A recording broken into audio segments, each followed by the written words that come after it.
Good afternoon, everyone. Good afternoon, sisters. Good afternoon, Papa. Good afternoon, Chisom. Welcome Hi, to today's afternoon. session. I'm very glad to have you here today. To just allow 4 minutes so others can join, and we can start Absolutely. at 2:05 p.m. Is that all right? Yes. Thank you.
Hey, good afternoon once again.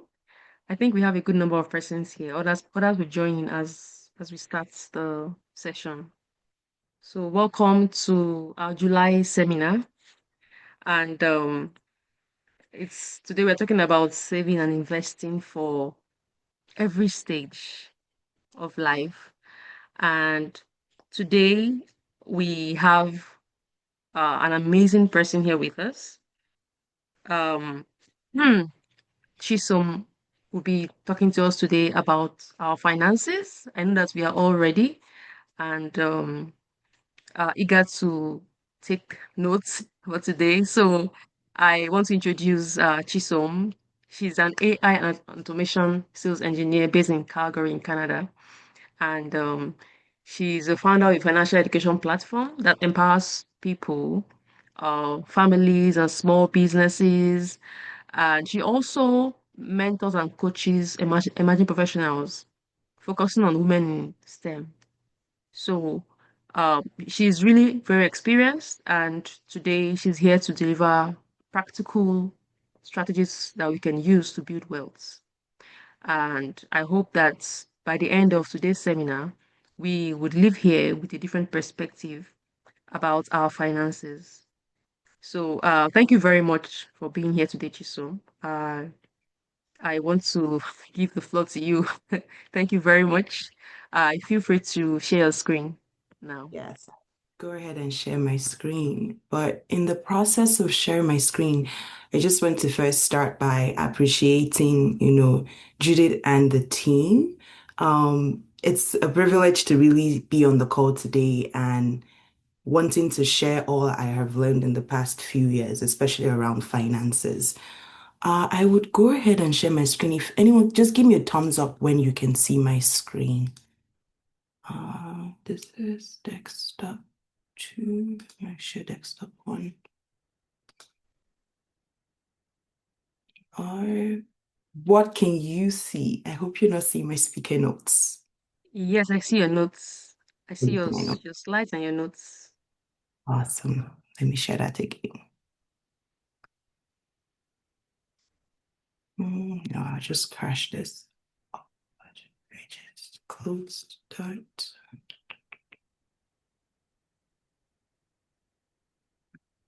Mm,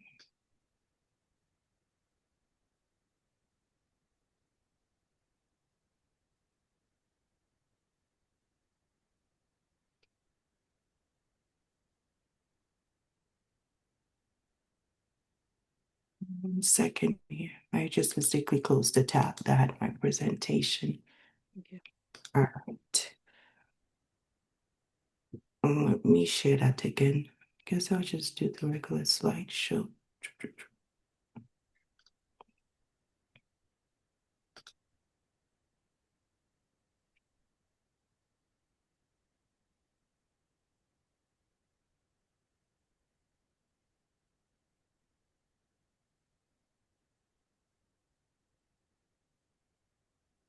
Mm,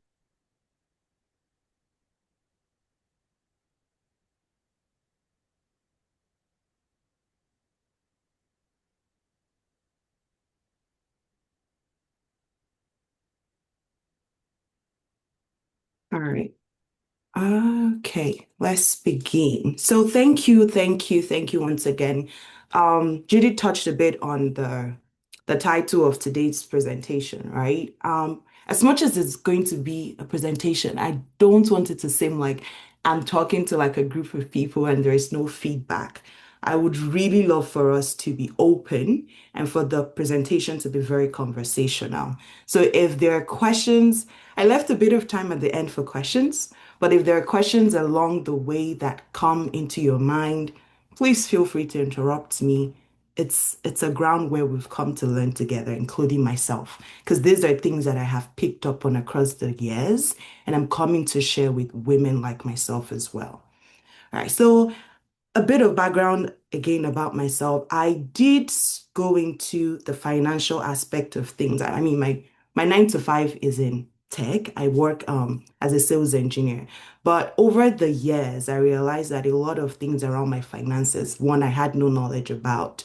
Two, for where I needed to go or get to in the future, I needed to start learning things myself. So I started that whole financial journey, understanding what money means, what it means for your money to actually work for you and you not working for the money.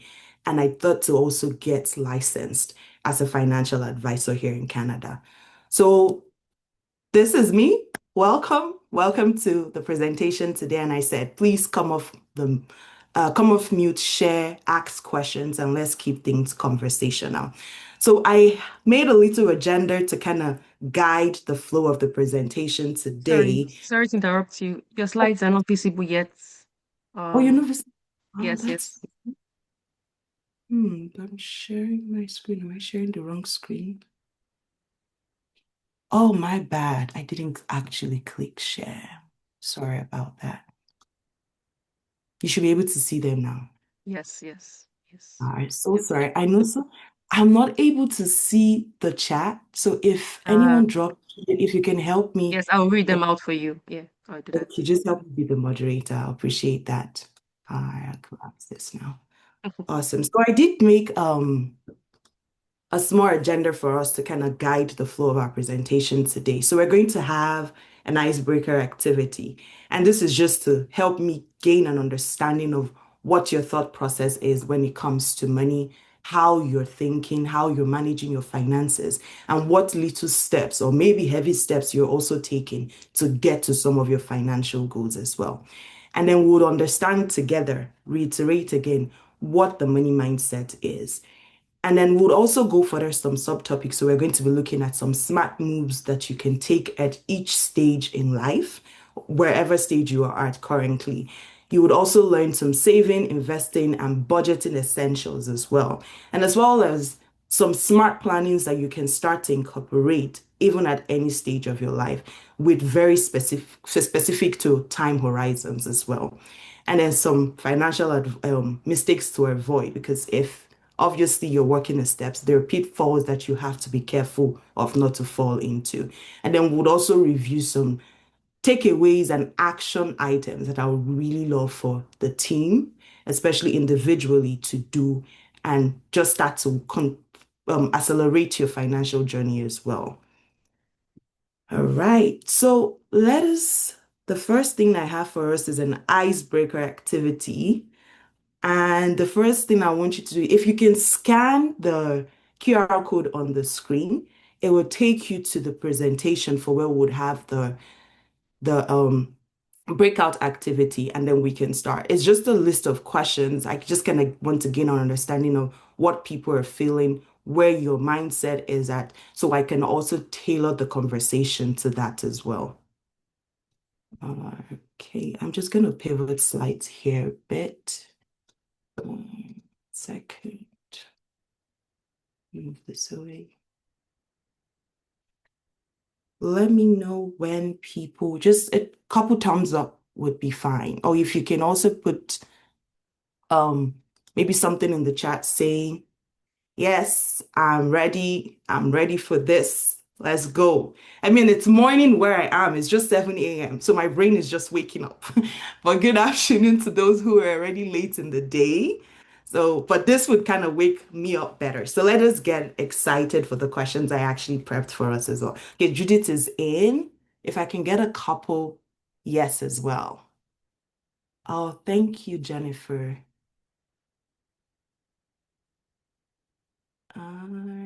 Any other person? I don't see any thumbs up yet. I want to believe that we're still trying to log in. Okay, I see one more thumbs up. Thank you, Chigozie.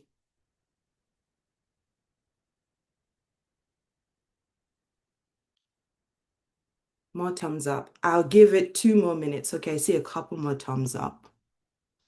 Or a minute or so, and we can get started. Awesome. I'll actually get us started now. If people can still join along the way as well, if you're struggling on there. All right. So let us start this. This is blocking my way. No, I just collapsed this.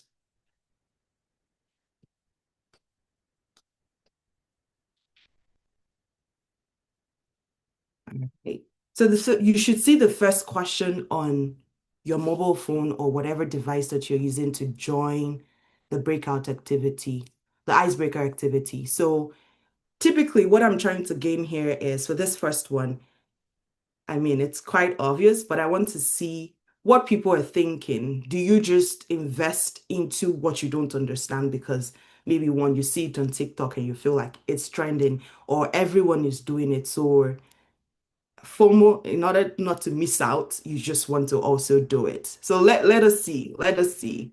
Oh, interesting. Someone said green flag. Okay, I need to see more answers. More answers, please.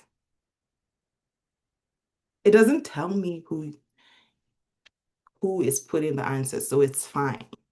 Just feel free. They're anonymous.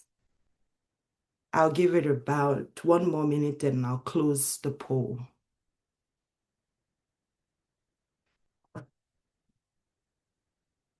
One more minute.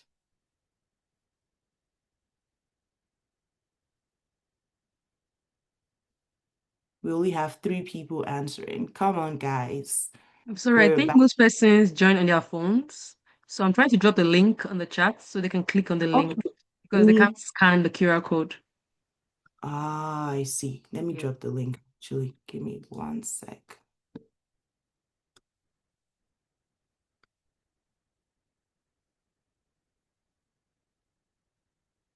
All right. That's the link.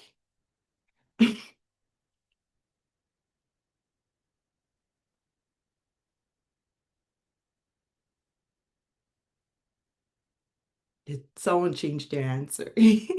Okay, I'm loving this. Okay, more people are answering now. Awesome. I'll give it an additional 1 minute, then I would close the poll. And I would honestly, if I know there is time, but leave some of these poll questions. I'd really like to gain an understanding of why people chose what they chose. Maybe not now, but like at the end of the presentation, just so we can move on with other things in the presentation and not focus too much here. But it's interesting to see that there are actually people who put green flag. I'll go ahead and close this answer now. There are 7 people who have answered, and I think that's enough. So it's interesting to actually see that there are people who chose green flag and some people chose red flag. So off the bait, for me, it's a red flag to invest in any investments that I have no knowledge about because you need to understand very key where your money is going and what driver or what investments are going to drive the growth of that money. Because there's in how money works, there is a risk effect of the growth of the money, which you typically have to know about before you put your money into any investments. And then I'll pivot to the next question, which is on here, just to see what we're doing with most of our savings. If you have savings, where are you storing them? Where are you putting them? Come on, let's get some answers in.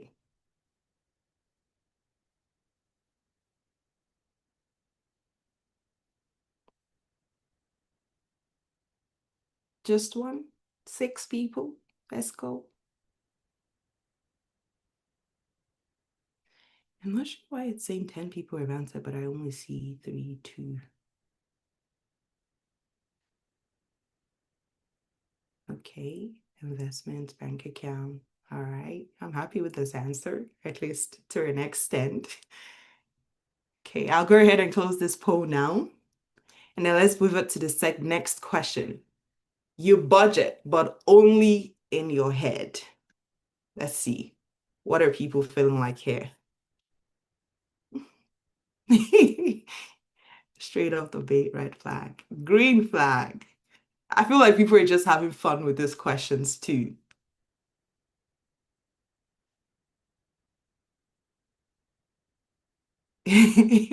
Someone agrees with me. I agree. All right. Okay, I'll close the poll now and we can move up to the next question. But that's a funny one. Please budget. Let's see your budget. Let it be realistic. Let's put some goals to them as well, which I'll touch on as we go along the presentation. Now, how often do you save money intentionally each month? Keyword there, intentionally. Let's get some answers in as well.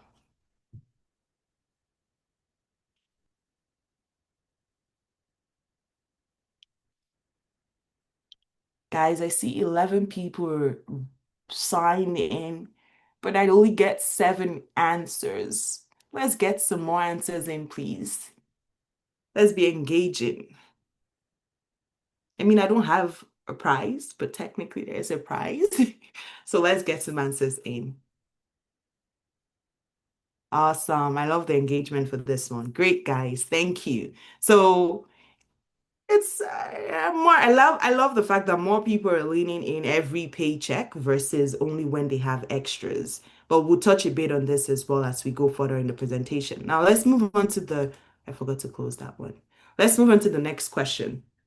You avoid pension or retirement plan conversation because you're like, nah, that's future me's problem. I can't stress over that right now. Let's see what people are feeling.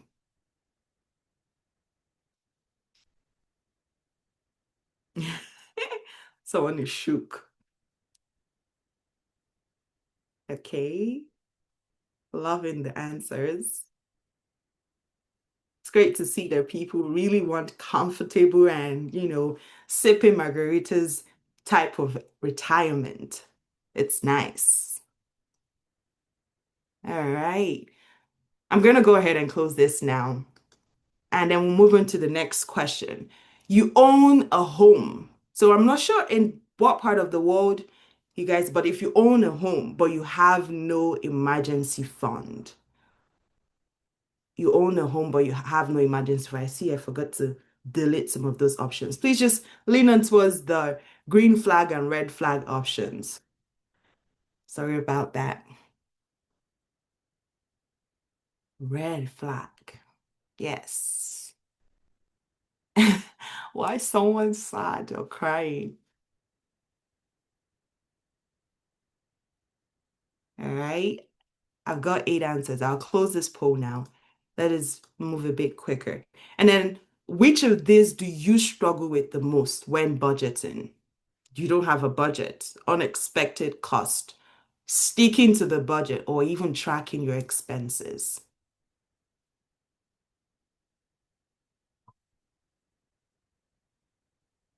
All right. I like the fact, oh, someone broke my heart. I wanted to say, I like the fact no one has chose I don't have a budget, and then boom, someone chose it. But okay, it's fine. We're going to change that today. Uh, I've got 9 answers. I'll close the poll now, and then we can pivot to the second to the last question on here.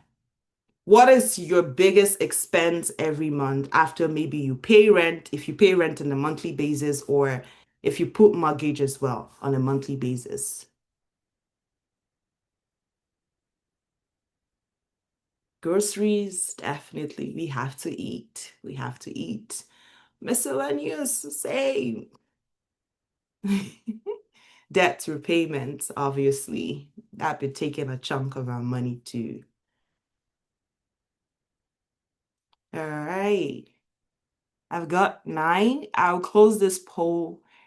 All right. And then the last one, what is actually second to the last one, what is holding you back from investing more or even beginning the process of investing? So starting that process.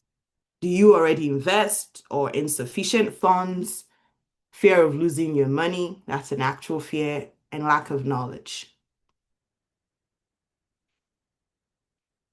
722. All right. Someone make me happy, make me happy. Choose number one. I don't see no one picking one. 9 people. Okay, I'll go on and close the poll now. That was another heartbreak. Okay. And then 11. What sounds most exciting right now for you? Is it making money while you sleep? Because I can't care less. Becoming debt-free, learning how to grow your money, and building consistent savings.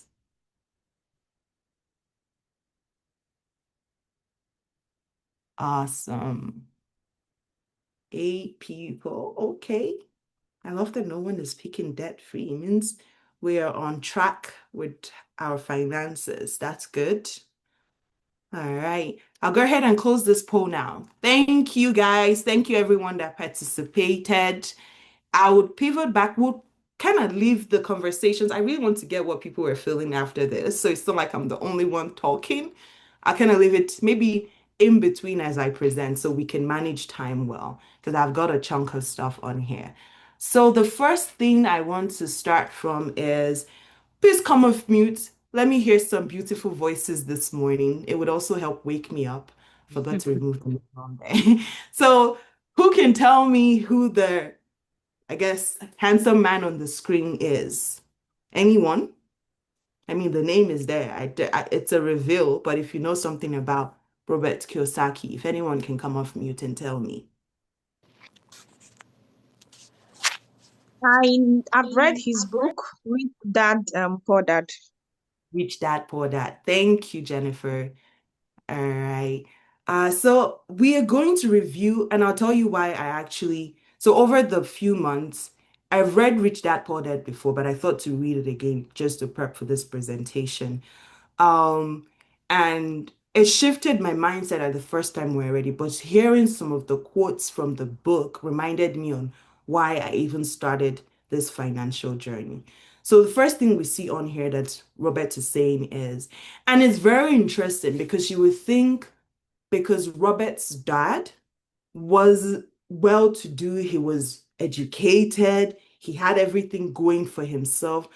At first, when you see the name, you would think Robert's dad is the rich dad, but it's flipped in a way that his friend Mike, the friend's name in the book was called Mike, is actually the father was the rich dad, which he was uneducated, but he found a way to make money work and build wealth. So most of this quotes that I have on here is to reiterate our money mindset. So the first one is the poor and the middle class work for money.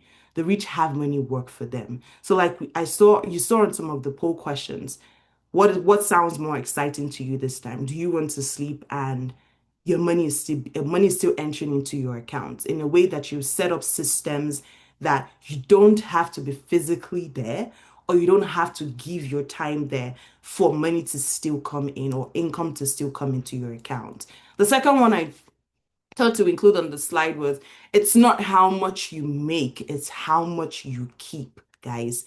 It's not how much you make. Some of the richest people or wealthiest people, correct my language there, it's not about how much they're making, it's how much they're keeping and how they're investing it, because they understand that the theatrics of what money can do and how money can be invested. And then the third one I have on the slide is the single most powerful asset we all have is our mind. If it is trained well, it can create enormous wealth. And key word there for me is wealth, in the sense that wealth not equal to only money. When you're thinking wealth, you're not only equating it to how much money is in my bank account, how much money do I have maybe seated in wherever you store your money. That's not what we're thinking here. We're thinking of your mindset, because how far your mind can go is how far you can build wealth, because you're thinking your knowledge, you're thinking your mind is an asset, right? So how you're investing into the most powerful tool, which is your mind, is how far you can go as well. And then the fourth one I have is, don't work for money, make it work for you. Most of us, I mean, we're still kind of slaves to money, but it's all right. We wake up, we're like, oh, we have to get to our 9 to 5s. We put in hours and hours every single day. That is us working for money, which is all right. But what are we using the money we're making to get it to work for us in return? So that we're setting ourselves up for success, even as we go through each stage in the financial journey. And then the last one is, financial freedom is available to those who learn about it and work for it. Guys, I can't but stress this enough. Most people think, we go through school, but if we think about it, do we really get told how money works in school? No, they just say, work hard, ensure you get a good grade, ensure you get a good job after school. But no one really teaches or take time to teach you about everything that encapsulates financial freedom. So guys, let us take our time to really understand for ourselves, what does financial freedom mean to you? Because it's subjective. It could mean to me that, I want to retire at 40. It could mean I want to own 2 to 3 businesses, because it's what is freedom to you as a person, right?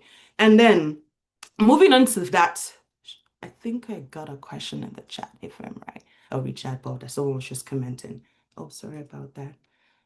So moving on to that, we're going to actually now start, or pivoting from that, we're going to look at some of those smart money moves and financial habits that you employ at different stages of your life. As maybe you're transitioning out of university, you're getting that very first job, or you got a job, took a pause, and then you're transitioning back into industry, or you're even close to retirement as well. So what this smart money moves applies to the different stages of life. So, but before that, let us look at what are some of these financial life stages. So we kind of broke it down into the different ways where people enter or transition through life with regards to their finances, and tailored very key to their careers. So the first part we see on the screen there is when you're in your 20s to your 30s. That's kind of like your early career phase. You're trying to understand, so maybe some of us are completing our bachelor's, you're completing your PhDs or masters, or you're even entering into industry to understand what niche in the industry you want to focus on. So at this very phase, you're still very brand new. There are a lot of new opportunities coming in. And then we have the mid-career part, where you are kind of already started to grow. You understand where you want to be, how to basically transition of further progress that stage where you've packed your boat at. And then in the pre-retirement phase, this is where you'll now start to adjust based on your early and mid-career phase. What are some of the things that maybe I didn't do well as I transitioned and I can remove and then better set myself up for success for retirement? And then lastly, obviously, we all get to retire one day. And I like to tell people that retirement is not about the age, it's more about how much have you saved up to keep you or make you successful or ensure that you are actually successful. And very key, not leave out your retirement savings at retirement. So we start to set this. Honestly, for me, if I can retire tomorrow, it would be great. But people tend to pick mid 60s or even a bit later in the years. And I find I live in Canada, but I find that some of the adults or the elderly ones I see here in Canada, because they didn't set up the first three stages of their life, so the early career, the mid career, the pre-retirement phase, you still see them working even at 60s, 5, 70s, which is not bad, but if you plan, you would plan to succeed. But if you fail to plan, you would really not succeed. You get to retirement and you realize you have no retirement dollars or money for you to use, or you're stuck maybe in a menial job because at that time you don't have much energy to get to more responsibilities as you had in your early career or mid-career phase. So I did touch a bit, go further a bit into each of these stages of life. So the first one we see here, as I mentioned, this is the phase where everything is new. You have a ton of responsibilities. At this stage, you really want to start planning. Okay, uh, what do I want to do? I know my finances, my income is this, my expenses are this. You want to set that foundation of where you want to build. So I like to tell my clients this. If you look at a house has a roof, it has pillars, and it has a solid foundation. If you are going to build a house, you don't, because you feel like maybe put the kitchen first or put maybe the windows in the foundation or you do it anyhow. There's proper financial planning or proper planning that goes into building a house. So what I tell people is whether you know it or not, we are all building a financial house in some manner or form. If your windows are in your foundation, you can rectify that before you get to retirement. So very key to building a solid foundation. And how do you do this? You need to understand on how to manage your cash flow. And what is your cash flow? Is the money, the income that comes into your account and how money leaves your account as well. So if you're building your solid foundation, you need to understand, okay, after I make my expenses, what discretionary income do I even have left to maybe invest? Or what discretionary income do I have to maybe build an emergency fund? I'm getting to there. So the next on that slide I have, on the slide you see, is to create an emergency fund. I know in the poll I did ask, uh, I can't remember if I asked that question. If you have an oh yes, I did. You own a home, but you have no emergency fund. I can't remember the responses that came from it. But what I'm trying to put out here is for your emergency fund, you need to ensure, guys, it's at least 3 months of your current living expenses because life happens. You lose your job, God forbid, you maybe have a critical illness or a disability, anything can creep up. You want to make sure that you are secured. You have a safety net, that's what I'll call it, a safety net where you can dig in and still maintain your current standard of living for at least 3 months. And then the next one is start investing early. Guys, I can't stress this one. I know I didn't see that second to the last question there. Yeah, I can't forget that one because it broke my heart. There was no start. I'm already regularly investing. It doesn't matter how small the money is because I saw people put insufficient funds. $50, which is what I said there. Compound interest is your best friend, which I would explain what the rule of 72 is. it compounds over time. It's not simple interest where it is only on the specific amount that you put in. It compounds as the year goes in. So someone who started with $20 and started to compound over the years can end up with an amount of money that they didn't even put in there, but they took advantage of the time. Time as well is your best friend, guys. If you're telling yourself, yeah, I don't have insufficient money right now, and in 10 years' time, I will start to invest. Guess what? You can make up that 10 years back again because you are closer to retirement at that time. So let us start to invest early, no matter how small it is. Utilize the time in your pocket right now. And then the last one I have for this stage is automate your finances. Guys, life gets busy. Um, I tell myself as well, like we have a credit system in Canada where I live. We have to pay credits. We have car payments to pay. There are utility bills to pay. Oh my God, the bills don't stop. There are a lot of bills to pay. And sometimes, if you're in this part of the world where we have a credit system, missing out on your bill payments can equate or make lead to your credit score dropping. So automating some of these finances can help get out some of these manual tasks out of the way and you get on with more important things. So things like, oh, maybe you have a high interest savings account and you put out $100 in there every month, or how much money you want to put in there every month. All you know is as soon as income or paycheck touches your account, it knows to send out money to wherever investments or savings that your money is. Because guess what? If you don't tell your money where to go, something is it's going to allocate itself. I tell myself most of the times when people come to me and they're like, oh, Chisom, can you help us get? I'm like, actually, there is no money in my account because genuinely, I leave really the amount of money I need in my savings and every other thing is allocated somewhere. So guys, let's automate our finances. If not, something would allocate it for us. I'll give a pause here and see if there are any questions before I proceed, guys. Remember, let's keep it conversational. Let's be open, ask questions. There's a real life stuff. We're all going through this, myself included. Going? No questions, I'll proceed. All right. So on here, the next phase I have is our mid-career phase. Like I touched on a bit.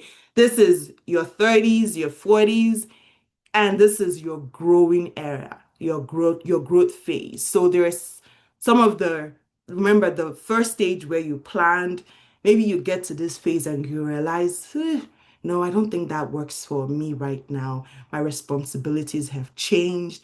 My goals, I thought I'll buy a house when I was 28, but I'm in my 33 now. I'm 33 now. No, I still don't have a house. Let me adjust. Sorry, excuse me. Let me adjust my financial responsibilities or my goals. This is where you revisit those financial goals. So, did you plan to buy a house in your 20s or closer to your 30s, but you don't have it now? It's fine. Life moves on. You re-strategize and you replan in a way that it still fits your current life, your current expenses, your current income at that time as well. And then you see on the second point there, I wrote budget for real goals. Guys, let's be realistic here. When we create our budget, which I would bring up that again, we want to make sure that whatever you're budgeting includes your short-term, medium-term, and long-term priorities. So are you looking to maybe save or start to put aside money for your children's education? Include it in your budget, in your monthly budget. Are you looking to, maybe you didn't buy that house at 20s towards your 30s, but you still want to buy, put it in your budget as well. Or you want to buy a car as well, put it in your budget. Because if you're not keeping track or managing how money is being allocated for those goals, you lose track of them. And when those goals tend to creep up back, you don't have money saved for it. And you tend to touch money, take money from where it's not meant to leave from. And then the third, sorry, excuse me. The third item I have on the screen there is maximize your retirement contributions. if you're in this part of the world or whatever part of the world you are in, I believe, strongly believe that there are employer-sponsored plans or government-approved retirement plans that you can leverage. And employer-sponsored, I'm very specific about that one because some of the employers actually match whatever you're putting into your retirement fund. So if you're doing a 2% from your paycheck from your paycheck every however they pay you, some employers actually sponsor the remaining. They could say we cover the remaining 2% or 1% or whatever your employer chooses. I can't stress this out because if you don't take advantage of some of those plans, you find yourself, you don't want to see yourself working at late 60s, guys. We want to all be secured at our retirement phase. Setting ourselves up for success is key. And then the last one you see on the slide is protect wealth with insurance and a will. And a will. Here, as you're building out wealth, remember we're in the growing phase. You want to ensure there is a safety net that is protecting your wealth. In this part of the world, I tell people that we have insurance on our cars, we have insurance on our houses. Some people insure their jewelries, some people put insurance on very interesting stuff. But the key the key thing that funds that lifestyle is not protected. So when everything comes crashing down, there is nothing protecting your foundation. The foundation is going to crack. And the only thing that can crack the foundation of a financial home is death, unfortunately, illness, and disability. Because when you have these three, if you're disabled, you can't work. Money is not coming in. If you have an illness, you can't work. Money is not coming in. And when we finally die, live long, we can't also make money. A dead person is not working, right? So in these times, we need a safety net to actually ensure that the wealth we're building is secured. And the will, when someone passes on, if you did not plan out the assets you've accumulated over the years, your family is going to suffer, number one, and people are going to come for your asset because they were not allocated. There is no will to safeguard both your family and your assets. In this part of the world where we live in, if you don't have a will, the government is going to come for your assets because the most tax the person pays in this part of the world is the tax of when they die. It's so unfortunate. It was unfortunate when I found that out, but you pay taxes when you pass on. And if you have not allocated or strategized your will in a way that there is allotment for those fees or funds that the government would come to take, your family is going to have to bear the burn of it as well. And then we move on to the pre-retirement phase, which is the 50s to the early 60s. So at this stage, this is where everything you didn't do in your early career or your mid-career phase kind of catches up with you, but it's still okay because you still have a little bit of time to still make things right. So this is the stage where you really solidify your financial plans and you start to prepare to transition to retirement. So key things you're doing, you're reviewing your portfolio, you're ensuring that your investments are no longer put into high risk investments, but they are more stable now. And you're picking income generating options like bonds, dividends, mutual funds, as well as, if you're still a bit risky, ETFs. But I would suggest at this phase, put your money into more less high risk investment options. And I touch again at this phase, estate planning. You created maybe a will at your mid-career phase. At this phase, you want to ensure that everything is still up to date. Ensure your will, your trust. Maybe you think, I've lived life, but I feel like I want to change who my beneficiaries are. Ensure that all of this is updated every single time because unfortunately, we don't really know when death comes knocking, right? And we want to ensure that everything is set up right to leave legacies for the people that we're leaving behind because wealth is about transferring legacies to your family as well. All right. And then retirement, my best time. I think this is the part that I waited for the most. This is leaving the plan the foundation you built the first three stages of your life. If you didn't do anything right at this phase, at this stage, it will tell. Because one, maybe you don't have retirement to even come into your the retirement savings to start being deposited into your account.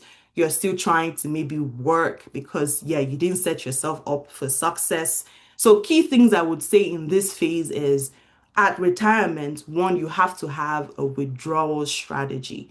And I put this here because when you have saved up for retirement and how you're withdrawing the money, you need to ensure you don't leave out your retirement savings. There was a survey that was done, I forget by the name of the university now, but the responses came back from the people that were surveyed that most people's fear at retirement is that they would leave out their retirement savings. So, guys, this is very key to have a withdrawal strategy. In this part of the world, most people here actually do what we call annual annuities. So they pay out based on how they want to receive the money monthly. And then the second one I put there is sticking to a spending plan. Guys, I know that at that phase where, we're like a tap on the back, I have worked for this. I want to splurge. I want to buy all the shoes I couldn't buy. Maybe I want to visit the countries I couldn't visit. We need to stick to a plan, put a plan in place. It's funny because budget is something you would carry across the different stages of life. It's not something you do at the earlier phase and maybe you feel like all the money has accumulated now and we can just burn it all. You still have to budget, right? And then the last one is adjust your lifestyle. If there are necessary costs this time, maybe you want to downsize your spending, you want to align your expenses with your retirement income. Please do this at this phase as well. And the last two I'll touch on here is keep investing, but make sure you're doing it safely. And then the last one is to review and update your estate plan regularly, which kind of leads me out of the life stages and what smart moves or money moves or habits you can employ at these different stages in life. But there's a question I have. I'll call it a tricky question, but if anyone wants to answer, what is one option or money move I included across the mid-career, mid-career, pre-retirement and retirement phase? I want to see if we're paying attention. Someone should please come off mute and surprise me. Investing. Investing? Okay, yes, yeah. We still have to invest, but no, that's not it. Let's try again. I think it's the withdrawal strategy. No, withdrawal Withdrawal. strategy. No, that's not in the first three. That's only in your retirement phase. Oh, the estate planning. Estate planning. Thank you, guys, because you don't know when death comes knocking, right? At each phase or stage in life, death could come up and you really don't know what is going to happen. So we want to always make sure that at every stage, there is an estate plan.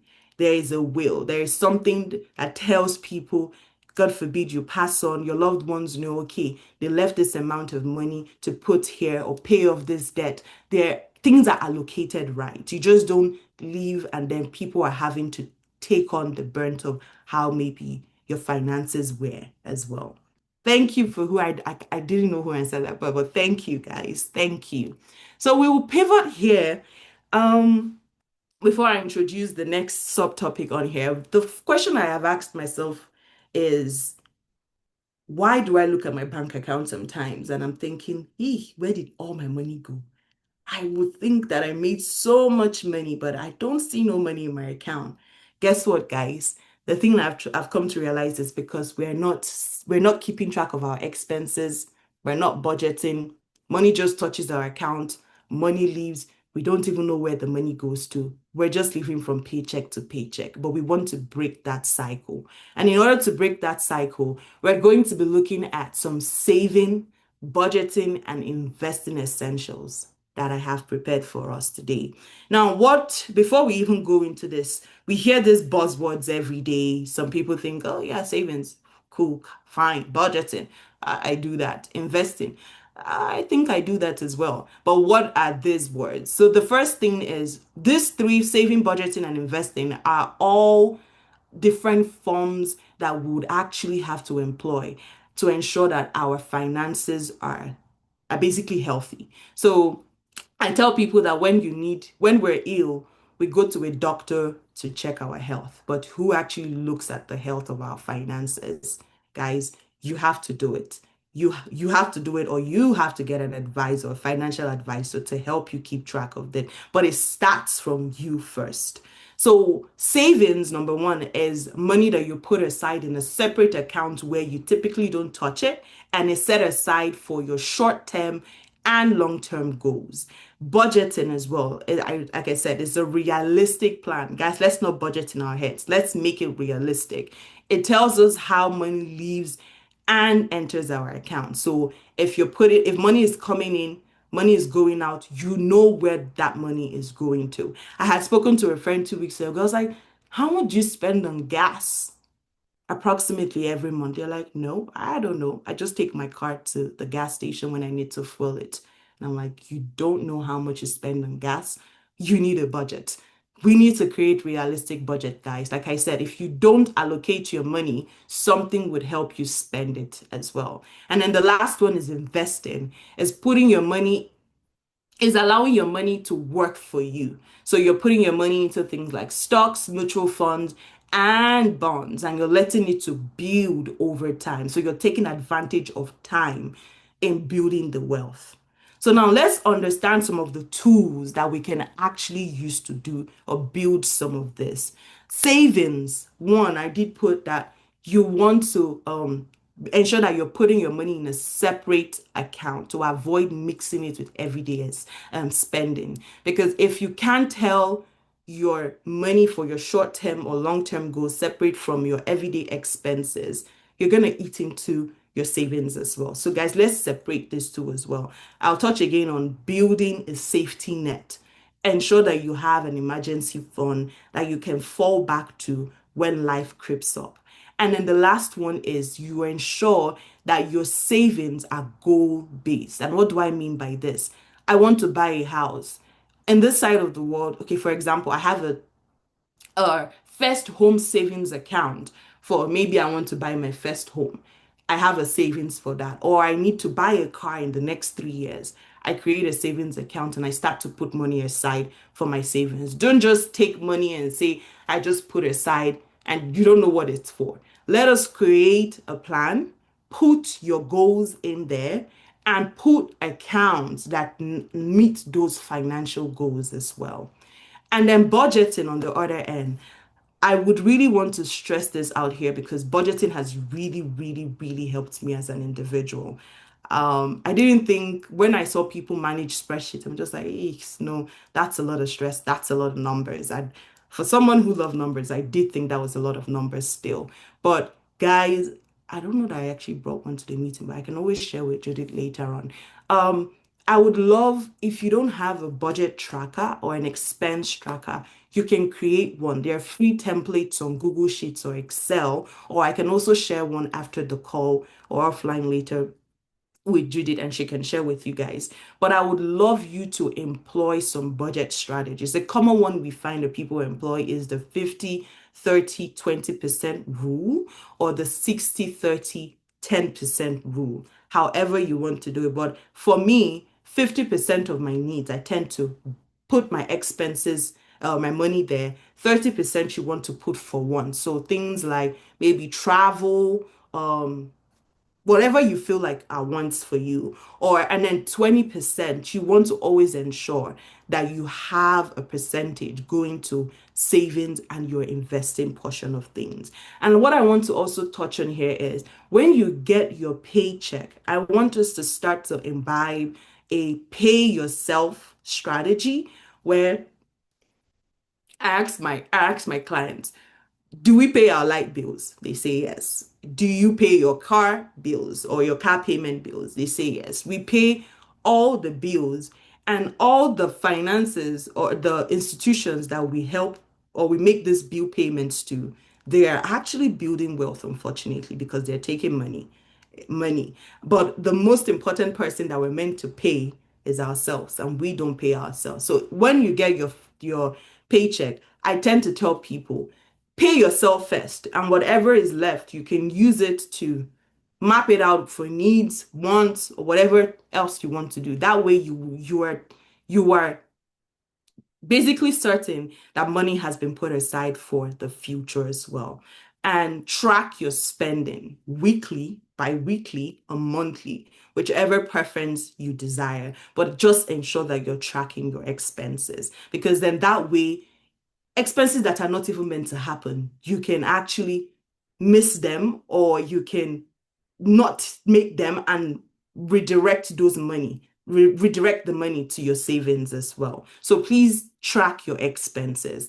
And then for investing, guys, this is where I know some of us, we're a bit iffy about. We're scared. I put my money, what if they say the market crashes? Like, I mean, the past few months, we've seen the market doing its thing. But put your money, even if it's in a mutual fund that has a medium to a high risk portfolio, or stocks in it, or ETFs that are medium or low risk, put your money somewhere. Because thinking that your money is just seated in a bank, a regular savings account, you are not building, there's no growth on that money. It's just seated in the account. So you're not typically making that money work for you. You're working for the money, but how is the money working for you as well? So let us employ some of these platforms, financial platforms that are out there, to actually put our money into investments. So I did list out some examples on here. On this part, we have tax-free savings account.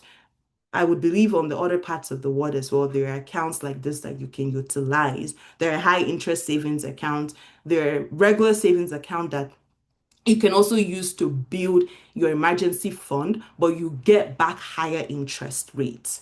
And as well, your registered retirement savings plan. So whatever savings plan or pension plan you have on the other parts of the world as well, please utilize them. There are also free budgeting apps like Mint, YNIB, and Every Dollar, or even Excel or Google Sheets that you can utilize as well. And key financial platforms that you can also start to learn about and put your money aside in. Now, my best part of stuff, the rule of 72. I'll pause here before I explain the rule of 72. Has anyone heard of the rule of 72 before? A thumbs up, even a thumbs up would suffice, just to confirm. So I know how, if I'm breaking this down to little nuggets. Yeah, I see Never heard of numbers. it. Never heard of it. Okay. All right, guys. The rule of 72. If you want to do some activity and wow yourself today, I want you to open your bank account, take 72 and divide it by the rate of return on wherever you have your money.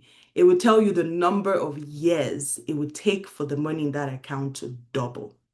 Right? So let us understand this. So we look here, we see the rate at 4%, rate of return of 4% on your money, the rate of return of 8% on your money wherever it's invested, and the rate of return of 12% on your money. Now, if we divide it by the rate of return, which is the rule of 72, what basically tells us that for someone who puts aside 10,000 every single, maybe from today, it tells them in 18 years, it would take them, based on a 4% rate of return, it would take basically times two. So 20, your money would double to 20,000. And the math goes further down like that. But what I'm trying to call out here is for someone who we see here at a rate of 4%, at a rate of 8%, at a rate of 12%. At today, everyone puts in the same amount of money, which is 10,000. But what we find here is at 36 years, after 36 years, this person's money is at 40,000. So the person who has their money, the person who has their money at 4%, the person who has their money at 9%, at 36 years, they're at $160,000. And the person who has their money at 12%, at 36 years too as well, their money is at $640,000. So the difference here, they all started investing at the same day. They invested the same amount, but the key difference here is the rate of return on your money, guys. That is compound interest. Your money is going to compound, but at what rate of return is it compounding in? You need to understand. Some of us have our money invested, but if I ask today, what is the rate of return of your money? Some of us actually don't know. And that's why I say we need to know these things. We can't just be passive and want to build wealth. Building wealth is an active thing. We have to be active about it. We need to grow in knowledge. We need to know what's happening with our money. Get your money to work for you and not working for it and just not enjoying it. All right. So key thing I want to tell, the key assignment I want to give us here is after we leave the meeting today, go check what is the rate of return on my money and divide it by 72. It will tell you how many years it would take for your money to double. If it's not doing well, look for better investments that have a better rate of return but are still safe. Right? Because I tell people the key things you want to look at is my money safe? Is my money growing? If it's safe, it's growing, you're good. Sometimes people compromise safety for growth, and sometimes people compromise safety for growth. But there should be a balance between growth and safety. All right, any questions with regards to this particular rule? I just want to make sure that people understood this.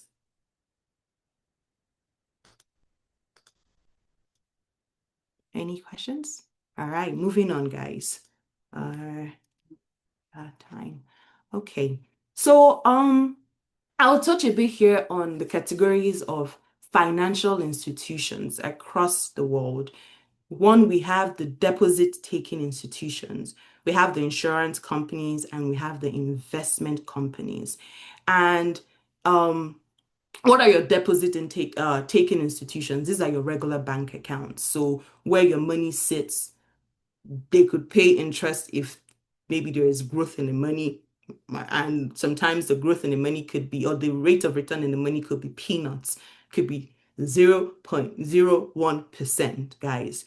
I know putting your money in those regular bank accounts is safe, but like I said, some people compromise safety. They compromise growth for safety sometimes, but there should be a balance. And then we have your insurance companies where maybe you buy a life insurance plan.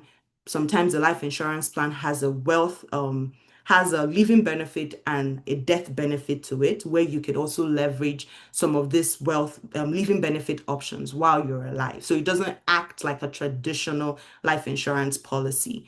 Please let us have a safety net that would guide or help transfer generational wealth to our families. And then the last one I have here is investment companies. These are companies, so the greatest investment company right now on top of my head is BlackRock. They're based out in the US and they have trillions of assets and investments. So the investment companies give higher rates of return because what the bank do is that where your money sits in a bank, they actually take some of our money and they put it into investment companies. Investment companies invest the money for the banks and return the money to the bank, but the bank gives us back peanuts. So say they got a 10% rate of return as the bank, he probably gets less than 1% from that money, honestly, because the money is just sitting there. It's a container just basically holding your money. And then, but for the investment companies, you get back the full return because what happens is it's you putting the money there, the investment company is investing it for you, but you're getting back the complete amount. So there is no deduction or anything happening there as well. Now, if this is the only thing you pick out leaving this Zoom call or Teams meeting today, I think my job is fully done. But I'm going to use some of the accounts we have on the Canadian side here to explain as much as I could. I'll try and break it down in very simple ways. So horizontally at the top, think of this as financial vehicles. And what are financial vehicles? They're basically just containers that hold your money. So you could put your money in an RRSP account. An RRSP account is a retirement savings plan. You just put the money there. It's not doing anything. It just sits there. It's holding the money. There is also a tax-free savings account we have on the Canadian side as well here, where it also just holds money. But what the key principle I'm trying to draw out here is it's not about what container is holding your money or what financial vehicle you're using to put your money in. It's about what is driving the growth of that money, right? So like I said, you look vertically, we see stocks, mutual fund, segregated funds, GICs or bonds, or even your regular savings account.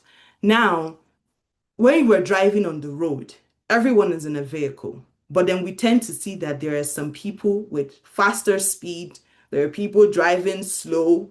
Now, those are the drivers of that money. What is driving the growth of your money? What is making sure that your money is not just seated in an account, but there are actual growth or profit coming from where your money is seated? Please, if you just have your money seated in an account or a financial vehicle, when you leave the call, meet me. Come and meet me. I will help you understand what financial drivers can help drive the growth of that money. As I showed you on the previous slide, the rule of 72. You want to know the rate of return on your money because that's actually what helps. You can put in $100 a month, but have a rate of return of 8%. But over time, 100%, $100 can grow to about $2,000 because the rate of your return is high. So guys, please, please, please, I can't but stress this again. Know where your money is seated and what is driving the growth of your money. Now, smart planning. We've touched on the stages, the smart money moves you make in those stages with regards to investing, budgeting, and saving, understanding some of the tools that you actually use to budget, save, and invest. And now we're going to touch on how to even plan. Yeah, they say I should budget, but how do I go about it? Yeah, they said I should invest, but how do I go about it? Guys, before you even think of starting to save, starting to invest, starting to budget, you need to map out your plan. You need to write out some of your goals, and then you put those goals in time horizons. So in your short term, medium term, or long term goals. So typically what I tell my clients is your short term goals are anything that you like to achieve or attain in the span of 0 to 2 years. So from the current day to the next 2 years. Your medium-term goals are things that you want to attain in the next 2 to 5 years, and your long-term are 5 years and above. So if you put these goals in this section, it helps you determine one, oh, maybe I want to build an emergency fund, which should always be a short-term goal because anything can happen. You know, this money goes into this account because it needs to be safe. It's a span of 0 to 2 years. So nothing can really, I can't do much of a risk with this money. All right. Or you want to pay off high interest debt. That is short term as well. So those are some of the examples of goals based on their time horizons I have grouped for you guys. And why do we even think this is necessary? So for your short term goals, you want to ensure that you're staying afloat, right? You are reducing financial stress because it's a real thing. And you're also building stability, right? And then for your medium term goals, you're ensuring that you have lifestyle milestones or life milestones in place with a strategy. You're making sure maybe you went to school or you're looking to go to school in the next 2 to 5 years. You've started to put a strategy in place. Okay, as of maybe the next 2 years, I need to apply to this, but I need savings for this. Let me start to plan right now. You start to put money aside, but because the money it has a time period of 2 to 5 years, you know that the risk for investing that money can be a bit high, but not too high because the length of years is not that much versus long-term goals where it's over 5 years. So here you're planning for retirement, you're building generational wealth, maybe you're even saving for children's education. The risk can be as much because there is a longer time for the money to bounce back, even if there are market fluctuations, right? And then lastly, on here are some financial mistakes, which are kind of encapsulated from everything I've spoken on today for us to avoid. I remind myself every time of these mistakes as well because we all fall prey to it knowingly or unknowingly.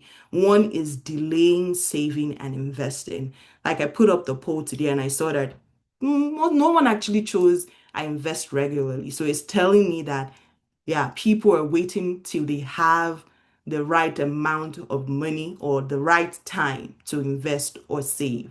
Guys, there is no right time to save. I tell people the best time to save the first best time to save was yesterday. The next best time to save is today. So if you thought, I can wait another year, I can wait 2 years, time is your advantage. If you're not taking advantage of that time to put money aside and watch it compound over the years, you would not see the difference because after those years have passed, you kind of have to now start putting higher chunks of money aside when you could have started with the little you had. Then living beyond your means. I need to stress this one more.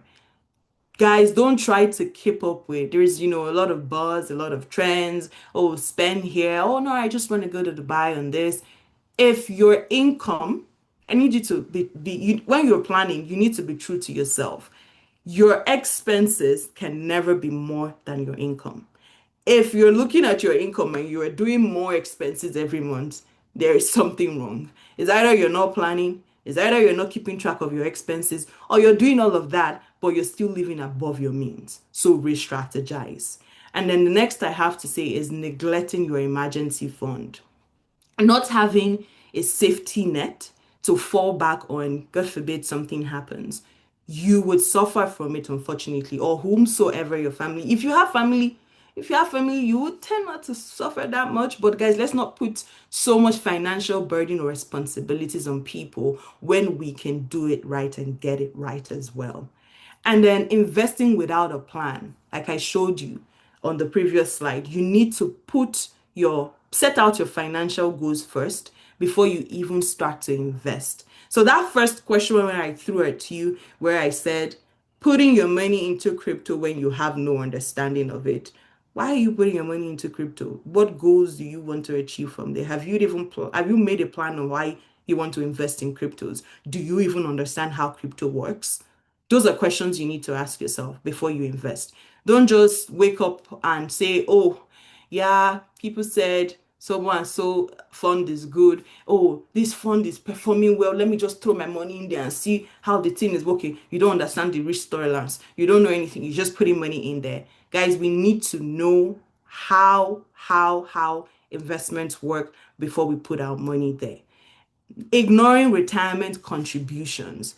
Guys, please, if you don't have at least one retirement contribution plan or have you taking advantage of any retirement contribution plan, as you leave the call today, go and look for one. Ask about one. What are people doing? I could also research and get back to you, or come speak to me. Come speak to me. We can have one-on-one conversations, and I could also ask other advisors in the market what they're doing with their clients. Don't just not do anything. Doing nothing is still making a choice, right? So please, let's do something about it. And then the last one is not revisiting your budget and goals. Life changes, with people evolve, your financial plan changes, you make more money, maybe you make less money, maybe your expenses get bigger, maybe you even have aging parents to take care of. A lot of things happen. Let us always go back and revisit our budget and our financial goals and ensure that at every stage we are actually up to date. Let's not just do it once and then move on vibes. Let us ensure that we are updating our financial budget and plans as life progresses. And then key takeaways on here are I've given 10, but first one is one, I need you to go today I mentioned I can share this slide, and I also did, which I will share in the chat in a bit. Action steps, so like a to-do list that you need to go through to ask yourself questions and go see, what am I not doing right? What can I do better? So you need to know, what financial stage are you in right now? Knowing your stage would help you align your goals and habits to your specific life phase at the moment.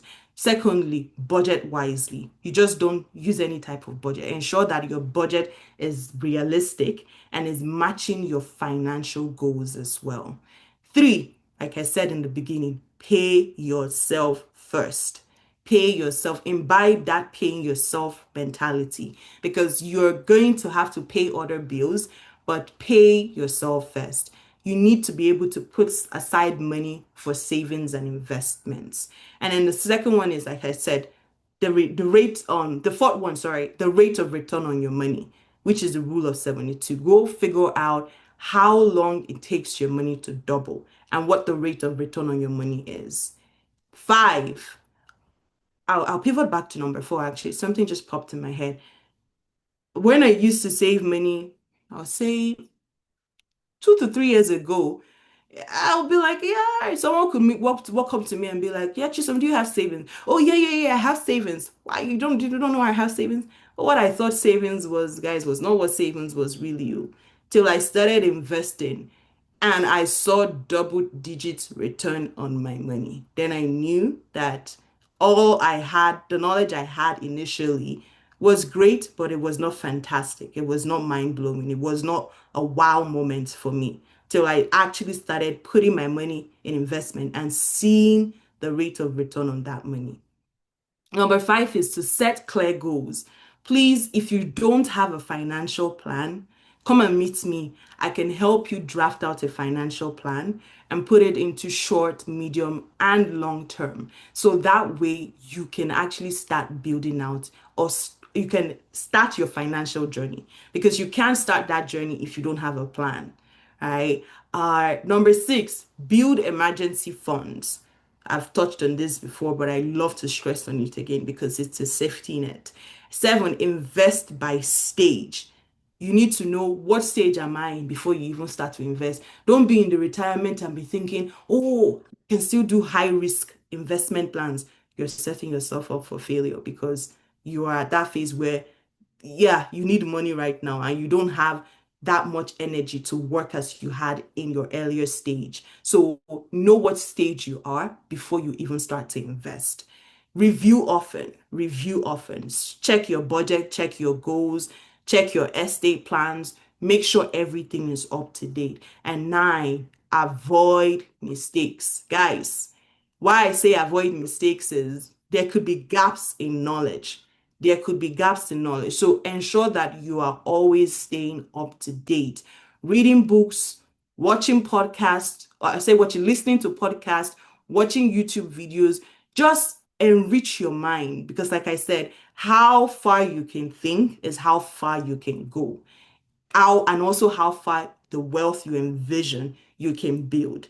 If you can't enrich your mind, which is your most powerful asset, wherever your mind takes you, or whatever limit it takes you to, is where you stop. How far your mind goes is how you can build. And then the last one I have is leverage tools.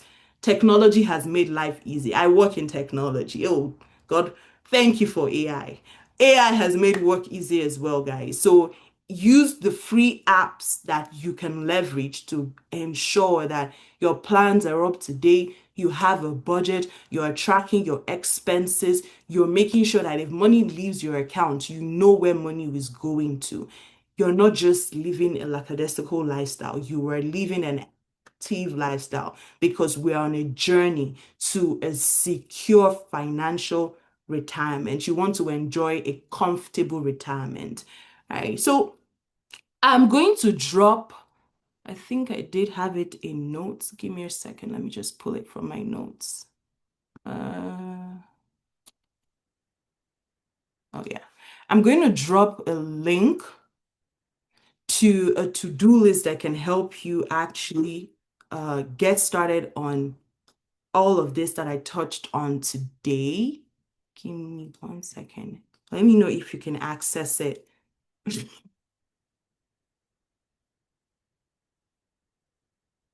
Just a thumbs up would be okay. A to-do list that can help you access all that I've shared today. And we can even, if you want to, you can book one-on-one sessions with me. Maybe you have very private, specific financial questions. If during the meeting I don't have answers for you, I would always come back with answers for you. All right. So I'm also on this journey together. And as I build, I inform and I educate. I'm also on that journey. Knowledge is not you get it once. It's you get it and you keep getting it again. There is that growth mindset that you have to imbibe. So I'll leave the floor open now for questions and answers. I mean, I wanted more questions, guys, but it seemed like the room is a bit quiet than I expected, but it's fine. But questions, guys. Hi. Hi, Hi, Marco. Chisom. Hi. Thank you so much for the opportunity to learn from you today. I learned a lot. Um, but my question is really around like, what are some of the telltale signs for someone that may budget to kind of know that okay, it's time for me to pivot? Because I think one of the things I'm realizing with how you explain it is there are stages at which you need to pull a trigger on the particular financial action you have to begin to do, right? Okay. So I guess what do you recommend can be like a good way to identify, oh, at this point, maybe I can now start investing consistently, or oh, at this point, it's time for me to make a will, or oh, at this point, it's time for me to get the insurance policies, right? Um, like what do you recommend, especially for someone that is still in their early Ellie. career, early career, so that they can, because I think when you're in the early career you really start with nothing Mhm. Yeah, and you really need to that's build your way up. yeah, that's a good question. So, I'm going to give like an example. I'll use myself as an example, right? I got into industry last 4 or 5 years. At that very first stage, all I did was money touches my account, I pay bills, and whatever is left, yeah, I just leave it in there. Typically, I don't do anything. But when I actually got licensed and I started going on this financial journey, I started to realize that, okay, I actually don't know. It's a trigger, right? Because I got triggered. I don't know that I know how much I spend on groceries every month, or I know how much I'm spending on gas every month, or maybe I have credit card debt, but I want to pay off those credit card debt, or so you need to remember, I said you need to have a financial plan where your goals are aligned into short-term, medium-term, and long-term plans before you even start budgeting, because you want those incorporated into your budget as well. Now, in your budget, you typically will have your monthly expenses. You would have your, maybe if you have like a lump sum debt you want to pay off, you have that incorporated in there. You have your fixed expenses. So fixed expenses could be like your maybe utility bills, your phone plan, whatever you consider fixed expenses for you. And then you have your savings and investment portion of things as well. Now, in your savings and investment portion of things, that's where you can start to now think those goals you had. I want to buy a house. Okay, now I know I want to buy a house. I can pivot into opening a first home savings account, or an account that could help me build savings for when I'll need to actually buy a house. Two, maybe I think I'm at a point in time in career where it would actually have to like, so this is subjective in a way that I'll tell people life insurance is never, there's no an early time or a late time, because it's, life insurance policy plans are based on age. So the younger, the better, because your premium would depend on your age. So if you wait to your later years to actually buy those plans, then you're paying a higher premium than someone who bought it at the early career phase. Like I remembered my first insurance policy plan was when like my third or fourth year in uni. I just put $100 aside every month.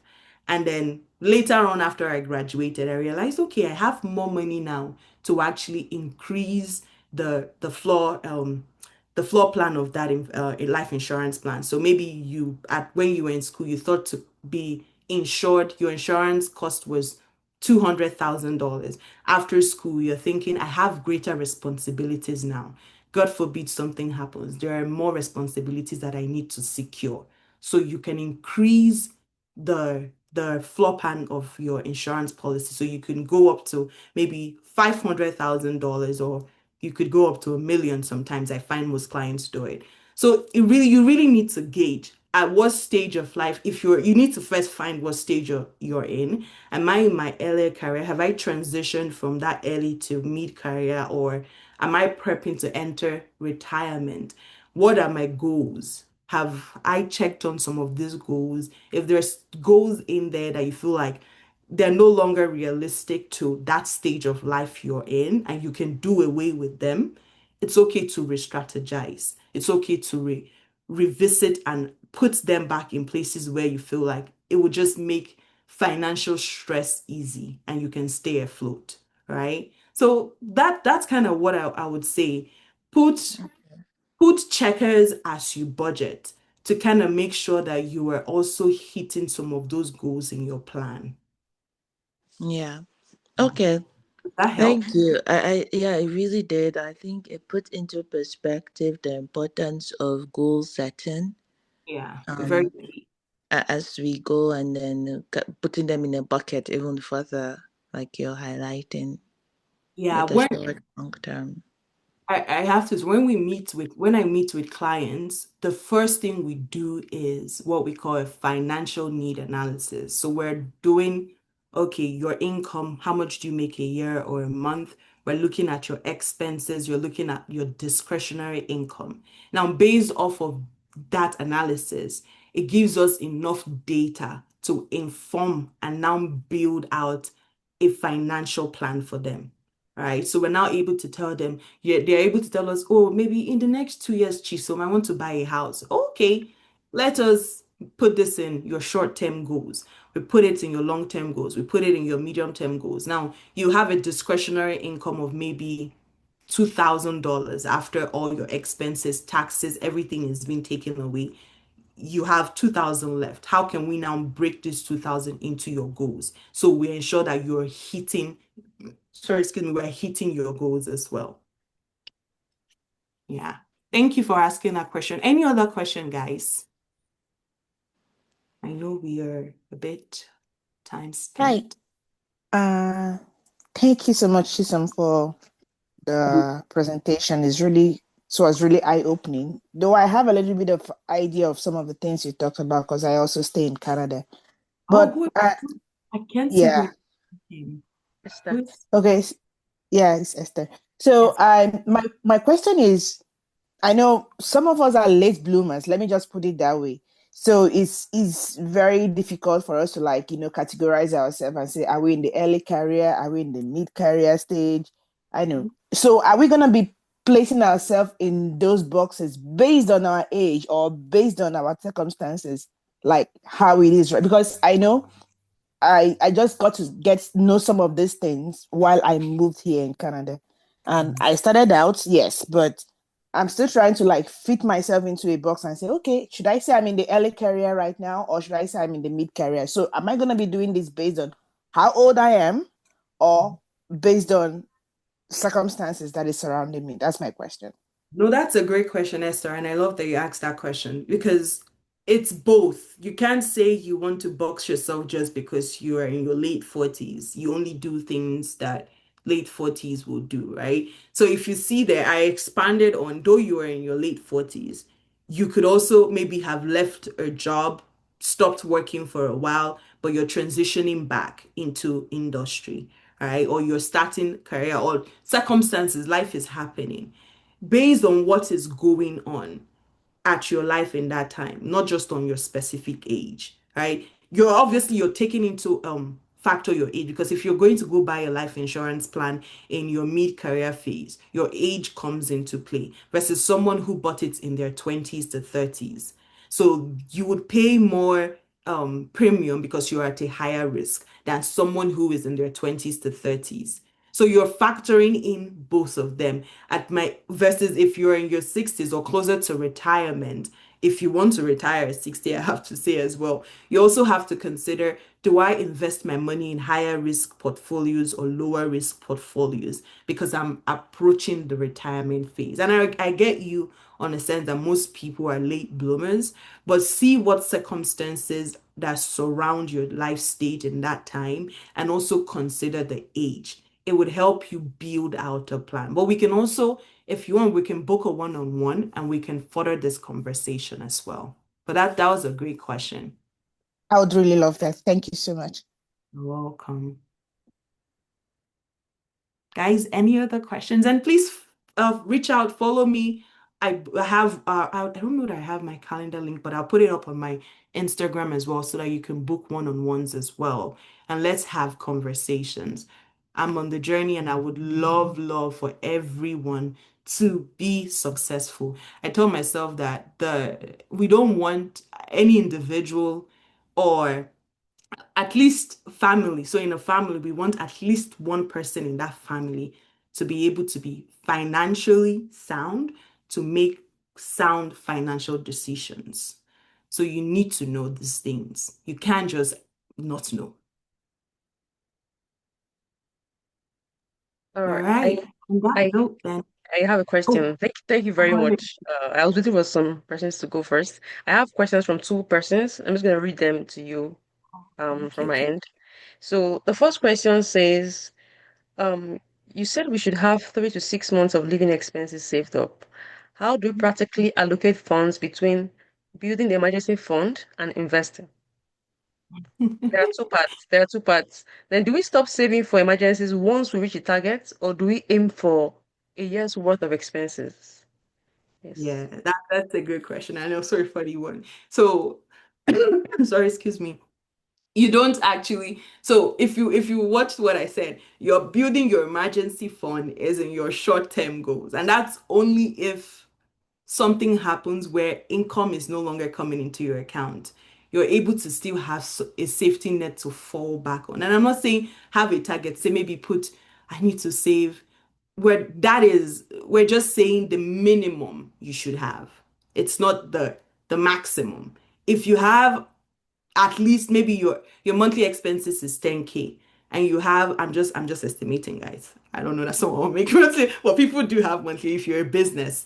Uh your monthly expenses is 10K and you have maybe at least 3 months saved up, so about 30K. God forbid job loss, anything happens, you have 30K worth of living expenses to still fall back on. Because even though you lose your job, bills don't stop coming. It will keep knocking. You don't lose your job and they say, oh, because Chisom, you lost your job, you're not going to pay rent, you're not going to have to eat, you're not going to still pay some of those bills that will creep up. You need to pull from somewhere. So typically what I say is that emergency fund should be able to help meet your current living expenses if anything happens. And it's minimum of 3 to 6 months. There is no a maximum of it. And even while you are building that safety net, we still advise that you have investments because you're planning towards retirement. So if you remembered what I touched on, the financial vehicles and the financial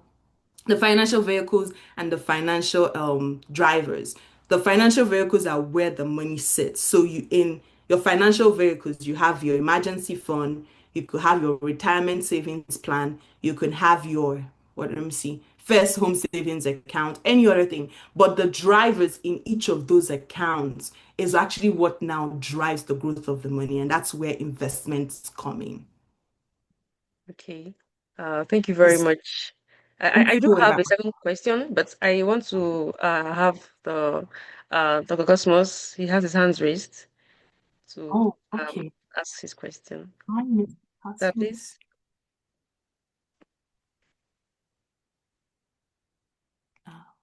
If you're speaking, maybe you're muted or you're mute. On mute. Okay. Am I audible now? Yes, yes. Yes, you're Oh, Jesus of Nazareth. okay. So, I'm an ex-banker, so most of the things that have been said here, I'm familiar with them. And I started over 20 years ago to do some of them. But there's an aspect that is weird with my life, which I don't know whether I'm doing the right thing. Mm. I started to, rather than keep a will for my children, I divest what I want them to have when I'm no more, to have it now that I'm alive. So I move it to them, and some of them are locked up. Some of them, if they're 18, I unlock it. Is that not part of investment also? Because some people say, oh, it doesn't matter, even when you grow old, these children can forget about all you've done for them. But right? Does it make it, does that make it not to be an investment? No, I don't know that that would make it not to be an investment, but why did you put it for? Because this is how, regardless of how you want to transfer the generational wealth, even maybe you're still alive, you, God forbid, someone passes on, you want to be able to transfer and leave a legacy for your children. It doesn't matter when they get that legacy. That is subjective to you as a parent. Maybe you want them when you are no more, they get all the things that you have set in place for them to still be successful, or you want them to even come up to a certain age and start to leverage. Like, for example, on the Canadian side here, people open registered education savings plan for their children, and they only get access to that at a certain age or when they're in college. That is still transferring generational wealth, right? So it doesn't matter when you give them that or you transfer it. It's just that you are leaving something there for them. So I would say it's still investment, but it's investment that is not for you, it's for your generations to come. Does that help, Mr. Cosmos? Thank you so much. Yeah. You're Someone welcome. is asking in the comment section, is this similar to living trusts? A trust, that's a very good question. So a trust is with your will, you have allocated. So I'll give you an example. A trust is, first, say now I have a house. God forbid I die and I need some specific assets packaged up in that trust. And maybe I put like, or they call, I forget the name of the person now. It's not coming to my head. But someone to sign, or like, for lack of a better word, I would say, uh, someone to help be there when you sign those documents, right? So a trust is when you put a certain amount of assets in a specific, like you put it in a particular trust and say, until there are terms and conditions around it for someone to access that trust. If you can't, if maybe you put out a trust for a child and you say till you're 18, don't give this money to that child, or till they're married, don't affidavit. So you sign like an affidavit for it, right? So there are things around it versus a will where it encapsulates everything that you own. Trust is for specific things that you want to package out of your entire asset plan. I don't know if, I think it's Makwa who asked. Yeah, Makwa. Does that answer your question? Yes. Yes. All right. Thank you Good very guy. much. I still have three more questions. For Okay. someone is asking for examples of tools that can help with budgeting and tracking of expenses. Yeah. So I did share on the slide. I'll post it again, but I can share my personal expense Google Sheet that I built out with you offline. I can send it to Judith after the call, put it in a link. And then there are also free apps. So like YNAB, there is I don't know if they're accessible, but you download most of this from App Store. But typically what I find most people do is they buy digital tools online like expense trackers or budget trackers, and they leverage, which is still Google Sheets. And I said, if you don't want to buy, there are templates on Google Sheets that you can use to just start somewhere, create yours as well. Okay. Thank you Yeah. very much. Actually, I have a personal question to follow up on that. So I have tried a couple of templates for budgeting, and there's a specific one that is available on Google, like Google Sheets template, but it doesn't seem to have everything I want. So after listening to your talk today, I'm thinking, okay, I can't see investment on that Excel sheet. I can't see I can't see provision for short-term goal savings like emergency funds and things like that. So Mhm. I No, well, just yeah, I'm just thinking yeah, like I, how do you manage such how do you I know we can't find the perfect budgets, like we can't really find, so I yeah, agree with so you. if you did Even the have ones a specific recommendation like that you think would have everything in that there, yeah, that would be nice. I'll share the one I use because the one I also have has your short term, it has debt repayment plan, it has tracking your assets, your everything is in there. So I'll share the one I use after the call with you, and please feel free to Okay, share and give to people. Or you know what, I'll put it, I think there's a link on my Stan store, but I'll put it on there and then you could also purchase as well if you okay, want. thank you Yeah. very much, thank you. Okay, Um, those um are the last question. So someone says, you showed us different investment vehicles and drivers. For someone who is completely new, how do we choose the right combination to balance safety and growth? Hmm, that's a great question. You know, in that investment vehicle I showed, now they all the accounts, first of all your investment vehicles are safe because until you assign a driver to it, there is no growth of the money. It's just seated in that account. Let me see if I can pivot a bit back to show help the person understand better. Yes. So here I'm going to use this is for the Canadian system. I would need to find one for other systems as well. But for the Canadian system, the RRSP, the TFSA, and all of this are just accounts. So think of them as regular savings accounts where money just sits in. Till you tell the money, so say you have money in an RRSP, you say, oh, the money in my RRSP, I want it invested in a mutual fund. Nothing is happening to that money if it's just seated in an RSP till you put it in one or at least a couple mutual funds. So it could be maybe global investment funds, US funds, Canadian funds. Until you put them in actual funds, you would not see any growth on that money. Now, for these drivers, yes, they're broken down into safety, growth, and safety and growth. Now, on the Canadian side, there is just one, unfortunately, I don't know why, but the government regulates it. There's just one financial driver that actually has a balance for safety and growth, and that's segregated funds. And unfortunately, to us, not to the government, only one financial institution is actually able to provide this segregated funds, and those are insurance firms. So insurance firms are the only one in Canada who actually can provide segregated funds. So why I'm saying this is if you go based on whatever country you're living in, look at what the financial vehicles or drivers are and try to understand.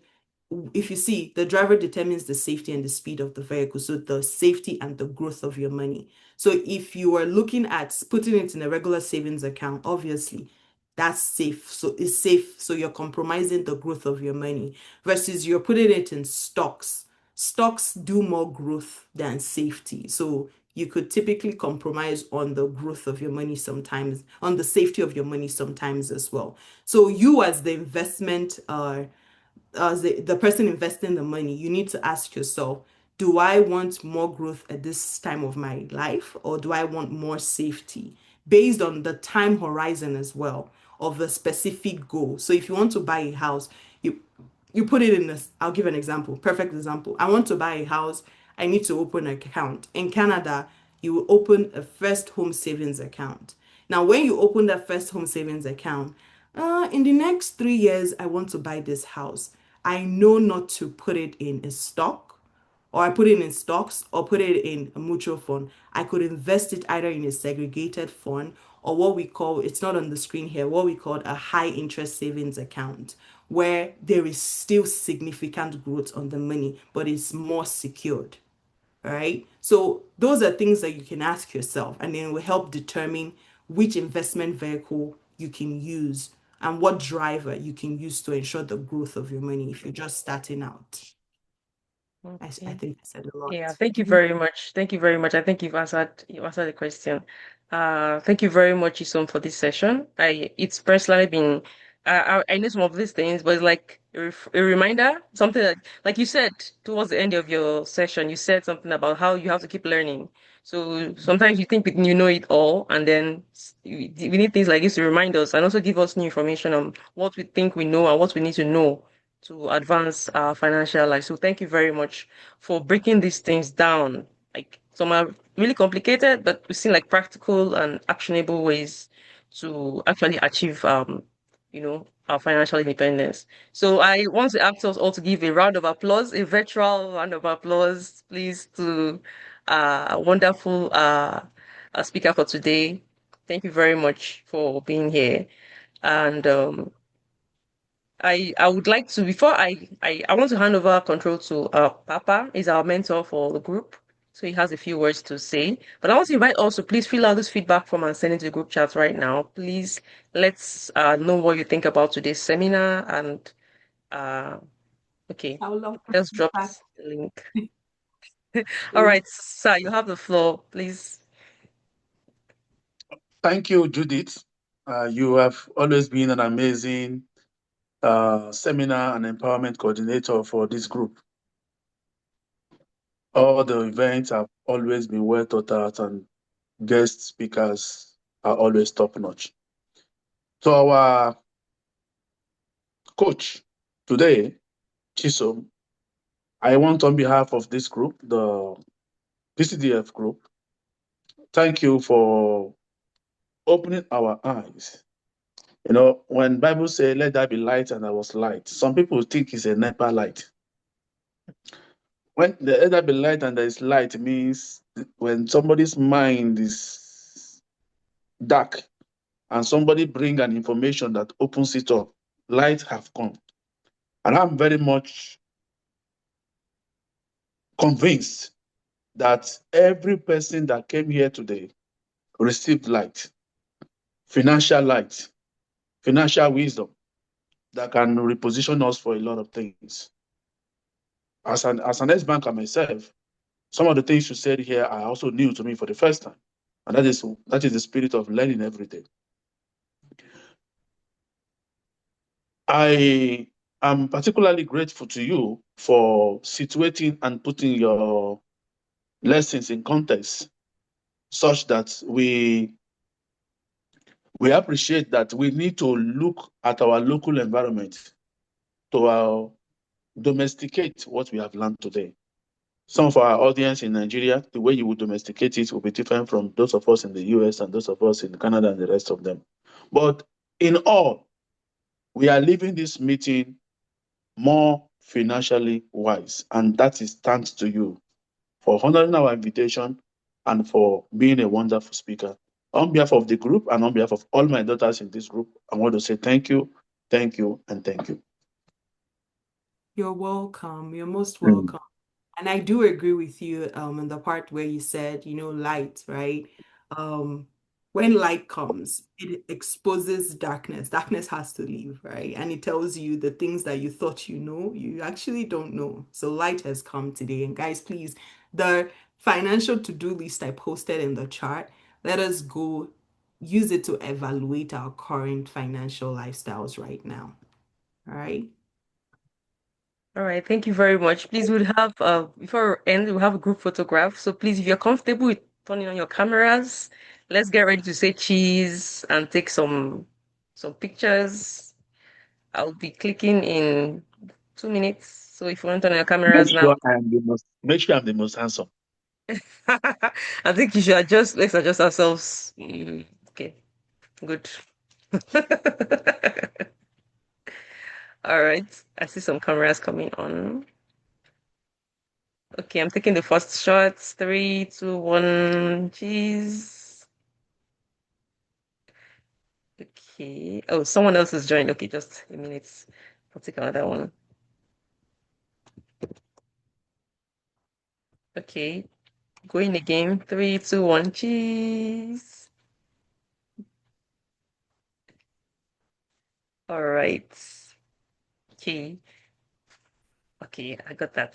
Thank you so much, Chisom, for being here once again. Thank you, everyone, for this time. I think this has been a very, very, very rewarding session, and I look forward to seeing you all again in September. Thank you very much. Bye. Have a great weekend, Yeah, everyone. you Bye. too. Bye.